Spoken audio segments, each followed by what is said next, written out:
Mimi nilikuwa naogopa, mimi nilikuwa bado msichana, nilikuwa na bikra, nikamwambia mimi naogopa kuharibu usichana wangu, ndo akaniambia usijali, mimi natafuta mtoto wa kiume mama, kwa sababu mtoto wa kiume una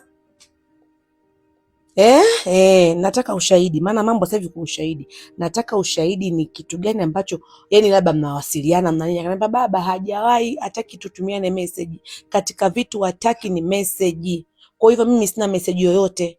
Tumpigie, ndio tumpigie. Tukimpigia atapokea, atapokea. Leta simu yako. Tambo likaletwa. Tambo limeletwa pale. Baba akapigwa simu kakata. Hataki kumaliza bando la baby mama kakata. Baba akaenda hewani. Kitu na box. Mama, baba anapiga. Pokea, pokea. Uongee kama sipo anti. Interrogator upo kazini.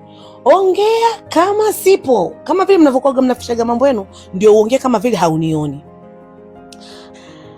Halo? Halo. Mambo. Poa, shikamoo. Maraba, unaendeleaje?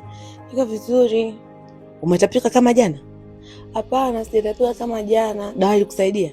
Ndio ilinisaidia. Haya, saa mimi nitachelewa kuja, lakini mzigo wako nitampa yule, kuna bodaboda walikuwa wanamtumia. Kwa hiyo mizigo yote alikuwa anampa bodaboda anamletea. Kwa hiyo nitampa bodaboda atakuletea. Sawa, hamna shida. Haya, kazi njema. Haya, nawe kazi njema. Simu ikakatwa. Mama pale pale alivyounganisha doti kajua tayari huyo mke mwenzangu na huyo mtoto anayekuja ndugu wa watoto wangu kamaliza. Mama amekupa nini na nini mpaka sasa hivi mume wangu? Achana na miamala hiyo, sio 100,000, 200,000, 300,000, achana na miamala hiyo. Mama kashaletewa mpaka cheni ya dhahabu. Cheni ya dhahabu aliletewa kwa ajili kwamba pole nimekutoa bikra.